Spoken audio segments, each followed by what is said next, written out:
Alright, magandang araw po sa inyong lahat mga kababayan. Batang Maynila to, it's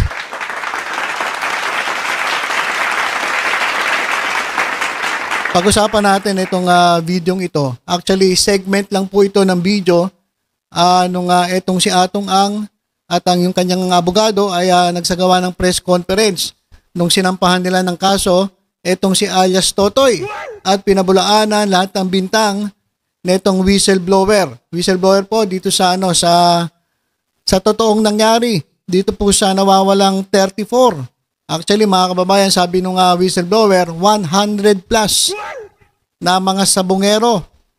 Yung missing sabongeros at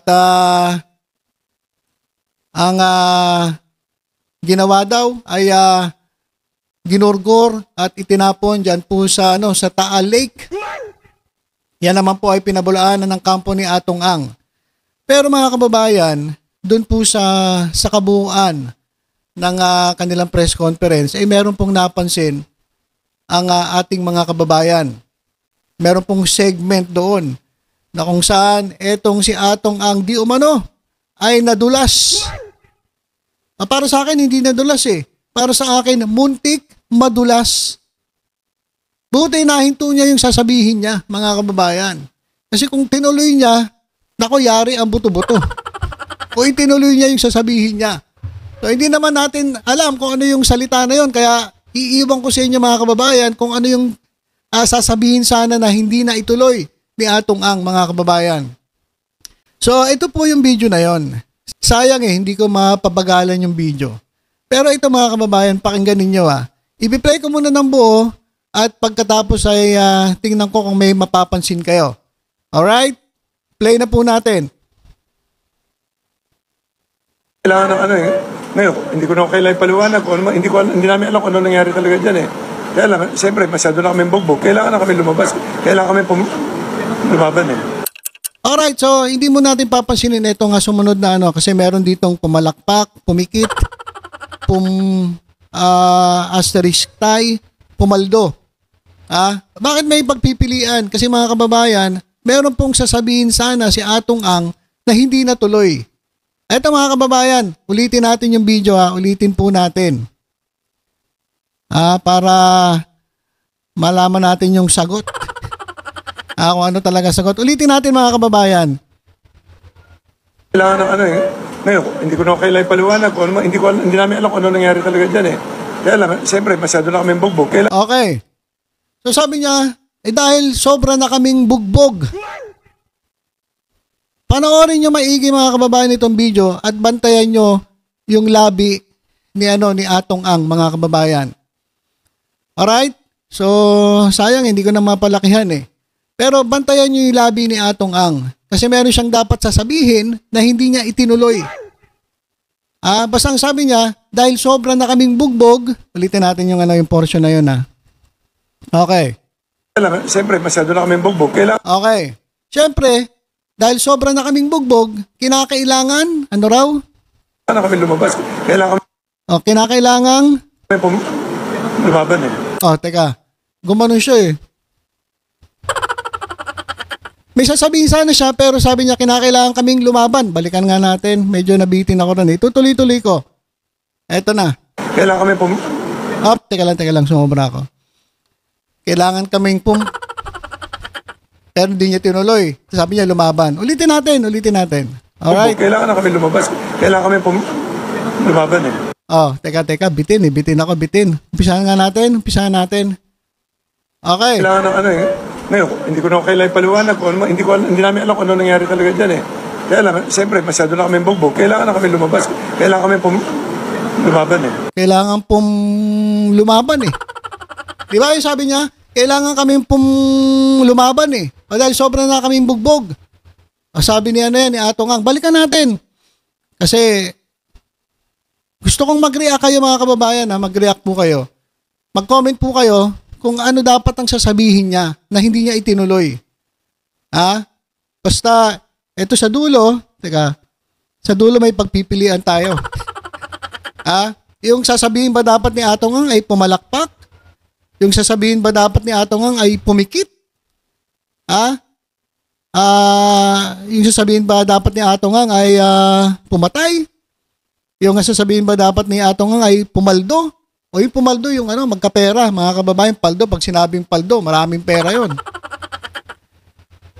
Nandito ba, mga kababayan, yung dapat sasabihin ni Atong Ang na hindi niya itinuloy? Ulitin natin. Eto mga kababayan. Ngayon, hindi ko na kailangan paliwanag kung ano, hindi namin alam kung ano nangyari talaga dyan eh. Okay, o so hindi niya daw nalaman kung ano talaga nangyari. Tapos? Kaya lang, siyempre, masyado na kami bugbog. Okay. Kaya lang, syempre, masyado na kaming bugbog. O, bugbog sana yun sa mga balita kasi nga, naglabasan sa mga reports na sila po yung sinasabing mastermind at itinuturo ni Totoy, ni alias Totoy. Kaya nga si Emil Sumangil ay medyo nag-iingat na rin sa kanyang buhay. Bakit? Kasi sobrang bugbog na raw itong sila Atong Ang dun sa mga reports na sinimulan at hindi tinigilan ni Emil Sumangil. Kaya nga nananawagan yung asawa ni Mr. Emil Sumangil na pagdasal ang kanyang asawa sapagkat medyo delikado po. Ayon sa kanila, ang sitwasyon ng GMA News Anchor. At marami natatanggap na na pagbabanta sa kanyang buhay, mga death threats. At etong bidyong ito, mukhang mas nakadagdag pa. Nako mga kababayan, stress na nga tayo dito sa nangyayari. Nakadagdag pa etong bidyong ito kasi parang merong gustong sabihin sana si Atong Ang na hindi niya tinuloy. Ha? Eto, ulitin natin mga kababayan Ngayon, hindi ko na kailangan paliwanag kung ano, hindi namin alam kung ano nangyari talaga dyan eh. Kaya lang, siyempre, masyado na kami bugbog. Kailangan na kami lumabas. Kailangan kami kailangan na kaming diba? Kailangan na kaming ano yon? Pumalag? Pwedeng pumalag. Diba? Pwedeng pumalag. Pwede rin pumaldo. Doon sa pagpipilian, mga kababayan, merong pumaldo eh. Pwede na kaming ano pa ba yung ibang pagpipilian? Pwede rin kaming pumatay. So, dito po maraming spekulasyon, mga kababayan. So, hindi natin alam kung ano yung sasabihin niya eh. Pero, pwedeng pumalag mga kababayan Pwedeng, dahil nga sobrang gipit na kami, bugbog na kami, kailangan na naming pumalag, malag. Pwedeng matay. Kaya nga, dagdag stress sa isipin ng mga tao na sumusubaybay dito sa kasong ito. Yung dapat sasabihin niya, hindi natuloy. Ito mga kababayan, tuloy natin. Lumaban eh. Lumaban. Diba? Lumaban. Sabi niya, kailangan na namin lumaban. Kaya nga ito, pumalakpak ba? Pumikit, pumatay, pumaldo. So kayo na po ang magtuloy mga kababayan. Ano ba sa tingin nyo yung sasabihin dapat ni Atong Ang na hindi natuloy? Pumalakpak? Dahil gamitin natin mga kababayan.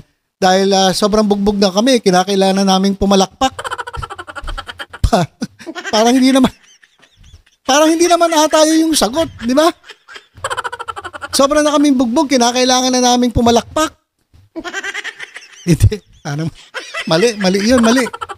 Obviously, mali yung sagot. Dahil bugbog na kami, kinakailangan naming mikit.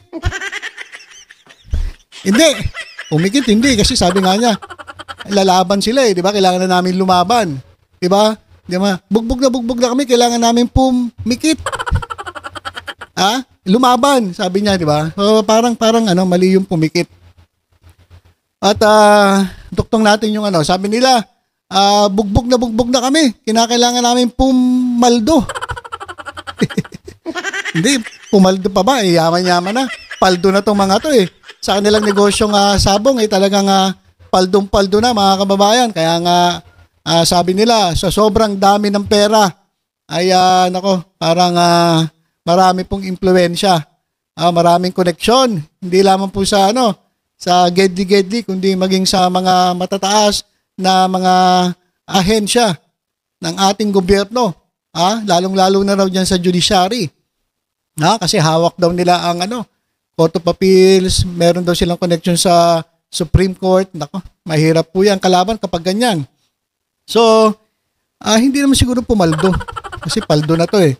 So, yung letter C, iduktong natin. Bugbog na kami. Kinakailangan na naming matay.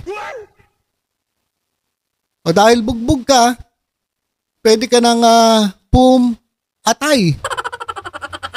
Lumaban.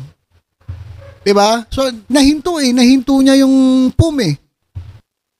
Pwede rin wala dito sa listahan, pwede nga pumalag.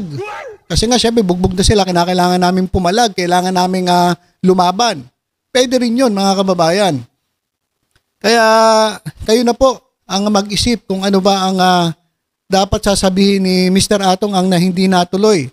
Ulitin ko mga kababayan bilang pagtatapos at kayo na po ang maghusga kung ano po yung dapat sasabihin ni Atong Ang na hindi natuloy. Alright.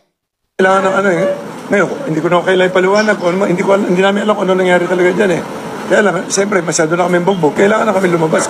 Kailangan kami kailangan kami duktungan nyo na lang mga kababayan Duktungan nyo na lang. Ako, ang hula ko dyan, pumalag. Hula ko dyan, pumalag. Pwede ring pumatay, pero pag pumatay, sobra naman yan. Diba? Kaya bahala kayo. Ano sa tingin ninyo? Ano sa tingin ninyo ang dapat karugtong nun? Yan lumaban eh. Lumaban. Sabi niya bugbog na kami, kinakailangan na naming malag. Para sa akin, pwedeng matay. Sabi nung iba ayun daw ang dapat sagot. Pero maging fair tayo mga kababayan. Kasi yung sinasabi naman ni alias Totoy ay hindi pa din naman kumpirmado. Pero mas marami kasi ang naniniwala kay alias Totoy. Pero dapat patas tayo. Pakinggan natin yung side ni Atong Ang, pakinggan din natin yung side nung whistleblower.